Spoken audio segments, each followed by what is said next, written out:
Talk and Power, your motorsport and motoring radio show. Now on 88.5 FM, The Valley Comes Alive. And podcasting across iTunes and talkandpower.com.au. All right, welcome. This is a very special episode of the Talk and Power podcast. It's podcast number 164. I'm here with Johnny Alardi. To my left, to your right on the screen. If you're watching this is a YouTube podcast as well, so you can get it as a YouTube one. We are down here at the Penrite brand new facility. What a magnificent facility, Johnny. I wasn't expecting this. I wasn't expecting something so big. No. And yeah, it's awesome. It's a magnificent venue and quite large, and we're here for it's V8 Supercar. Sorry, I keep calling it V8 Supercar weekend. So we had the two Mustangs. We'll have the two Mustangs out here shortly, and really looking forward to. We're going to try and catch up with Dave Reynolds, Matt Payne. Yep. We're also going to try and catch up with Dave Cauchi as well. Then we have all the brand ambassadors for Penrite here tonight as well. So we're going to try and catch up with all of those guys and girls. From what it looks like, there's a few of them here too. There's quite a lot here. Yeah. So if you're watching the video, you tune in and have a look there. There's some great video. Johnny will be shooting some video there. So yeah, we're looking forward to big night here. We've got drag. We've got every sort of discipline covered. We've got door slammer just over there. We've got the supercars. They're about to be pulled in over here. We've got sprint cars over there. Go-karts over there. Motocross over there. We've got the Targa cars. We've got Targa here as well, just over there as well. So go-kart? There's a go-kart. Yeah, we'll try and catch up with Trenner a bit later on. And also we've got Chris Caruso with all three of his cars. He didn't bring one. He's got all three of them here. So we'll try and catch up with Chris as well on the podcast. So it's going to be a huge episode. I've got the Chapman brothers with their door slammer. So really looking forward to this one. Johnny, thanks for coming out as well. I know it's a weeknight. It's a school night, as my wife says. It would have been you always like to go to these things even if you're not involved in it, but it's actually forced me to come, which is good, and I'm glad I'm here because I don't get out to many of these things, and it's always good to see the drivers and the cars outside of the track. You get to see them a bit more closer up, and you get to be a bit more not intimate, but obviously a lot more closer with the drivers and obviously all the other drivers around as well. I hope you don't get intimate. Not intimate, but Angela will be upset. You know what I mean. Anyway, look, we're looking forward to it. It's going to be a big night here, so yeah, stay tuned, and we'll bring the interviews to you right away. All right, yeah, you're right. I was nervous. We're all sorted now. We're good to go. We'll start off where I was saying. Well, I am officially nervous because we've got the boss man here, Johnny, the boss man, David Cauchi. Thanks for joining us on the podcast. It's great to have you here. No, thanks for having me. You find yourself at Grove Racing now. You went from, a lot of people probably think you went from a really big team to a smaller team. But to be honest with you, when I look at the Groves portfolio, they're probably just as big as Triple Eight when you look at the categories that they're running in. What's it been like moving over to Groves? Look, it's been a great experience so far, and look, we're definitely growing. We're really trying to build this team into something, really special. Our goal is to win championships with Penrite Racing, and we've got, two great cars and two great drivers, and we're putting all the things in place to be able to do that. It's a long, hard road. There's a lot of work to do, but mate, everything is heading in the right direction, so it's really positive. Yeah, yep. We don't want to talk about the elephant in the room, but the new cars, I've got to be honest, they look absolutely magnificent. They do, I agree. So the sport has done a magnificent job bringing to the fans two a category of beautiful looking cars, I must say. How big of a challenge was that shift from the what we'll call Gen 2 or whatever it was to this vehicle, Gen 3 vehicle? Well, look, there's only really one component that was carryover, and that was the transaxle, and even that actually had some modifications to make it work in this car. So it was completely new, and it was a big challenge. There was a lot of challenges with parts availability. It was a big push over towards the end of last year after we finished racing the Gen 2 cars in December. A lot of people didn't get a Christmas, and then January, February was pretty wild with getting these together and then going testing. So mate, it's been a huge effort from everybody at Penrite Racing. But look, we've got a great team and some great sponsors. So, it's been, I think we've built 2 magnificent-looking cars. We've proven that they're fast, and now we're just looking forward to going racing and getting some results.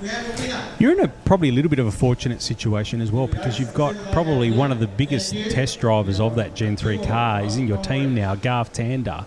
Massive coup for you guys, I felt. As West Australians, we're going to say that, of course. Yeah, he's all right. He goes all right. But tell us a bit about getting him, because, I mean, at the end of the day, he's put a few Ks on the Gen 3 car. I know it was the Camaro, but tell us a bit about getting him on board as well. Yeah, so obviously I'd worked with Garth in a previous life, and there's no question that he's a true professional. He's an outstanding driver. One of the big attractions of Garth was having Matt Payne as a rookie this year. We really wanted another person to work with him alongside with Dave. To really be able to mentor him and sort of show him the right way and give him some direction very early on in his career. So that's what made it very attractive. Garth very attractive to us. Aside from the fact that he's an exceptional driver, that we can bolt in the car for the Sandown 500 and Bathurst 1000. So look, he's a class act, and it's a pleasure to work with him, and he's really brought some great knowledge and experience to this team. Yeah. Talk us through Matt Payne. For a lot of listeners, it'd be a new name to the sport, but if you look at his credentials, like what happens in New Zealand is my first question. There must be something in the water in New Zealand, because they produce some magnificent drivers over there, and he's really no exception, is he? Oh, look, Matt's done a great job. I mean, he ran in Super 2 last year, and we knew he was fast, and he showed that last year that he's fast. And we asked him to work more at his speed's there, which is great. That's the first step. Now it was about developing his racecraft and all those other things that you need to be able to be a good racer. So he started developing that last year, and this year he's just really matured really quickly. The first 2 rounds were circuits that he's never driven at before, and he's done exceptionally well at both of those circuits. It's cutthroat. It's one of the most probably the most competitive touring car championship in the world. So to step up into the main series after only 1 year of Super 2, he's a tough ask, but he's really risen to the challenge, and so far I've got nothing but praise for him. Yeah, because Lee's shoes were difficult ones to fill, aren't they?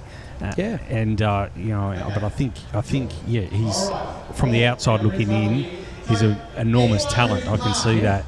So you, as a team principal now, the big man in charge, have you found any new challenges in the new role? Oh, 100%, yeah. I mean, it's very different going from race engineering, sort of one car, to being able to run a whole team is a massive learning curve. But look, I've got some great people around me. Brenton and Stephen Grove. They're really great businessmen. They understand racing, as you touched on at the start. They're true racers, so they understand what it takes to go racing. And look, I got a lot of quality people around me that help throughout the whole team. So it's all about building, getting good people around you, helping them all to work together. Pointing everyone in the right direction and sending everyone on their way. Yeah. So yeah, it's all happening. Do you resist the urge ever to look over the engineer's shoulder on the laptops and say, "Oh, what's going on there?" Or how hard is that for you to do? Because you sat in that role for a long time at Triple H. So how hard is that for you now as a team principal not to be watching over the engineers? It is difficult. Look, and I'm still very interested in the engineering side, and I still know what's going on and take a keen interest because that's that's what I've spent a lot of my life doing. Yeah. But no, look, I have had to just let go and let them do their job. And when you've got quality engineers like we have, we've got a really good bunch led by Grant McPherson as our technical director, Alistair McVeigh, who's one of the most experienced and talented race engineers in the category.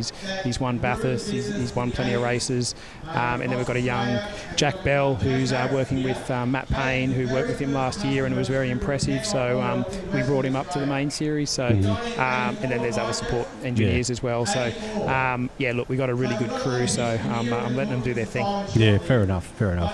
I'm not sure, Johnny, did you have any...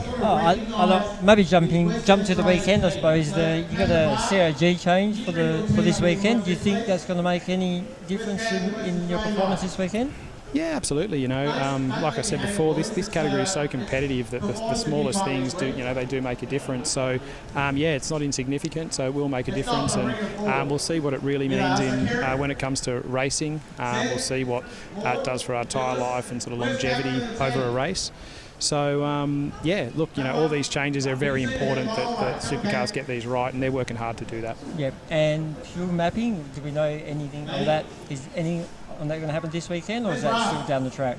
Yeah, we're expecting some changes to the sort of straight line performance for this weekend. So supercars are working hard towards making sure that we've got a fair and equal playing field. That's what their job is to do, and they're working hard to make that happen. David, it was a real pleasure having you on the podcast. I know we all sort of thought, get David on, that'd be awesome. It's all very well interviewing the racers, but I always look up to what you guys do, because all of us, we wanted to be racers, but we couldn't quite. You know what I mean? I never had the talent, but I always wanted to do something, be involved in the level that you guys are involved in. But again, the opportunities didn't happen for me. But I think what you guys do is absolutely amazing. And, you're almost a household name across Australia. So it's an honour having you on the podcast, to be honest. Thank you for having me. And, it's a privilege to do this job and to work with Penrite Racing. So, thank you very much. Most definitely. All right. Thank you, David. Thanks for coming on. Cheers, guys. Thank you. Cheers.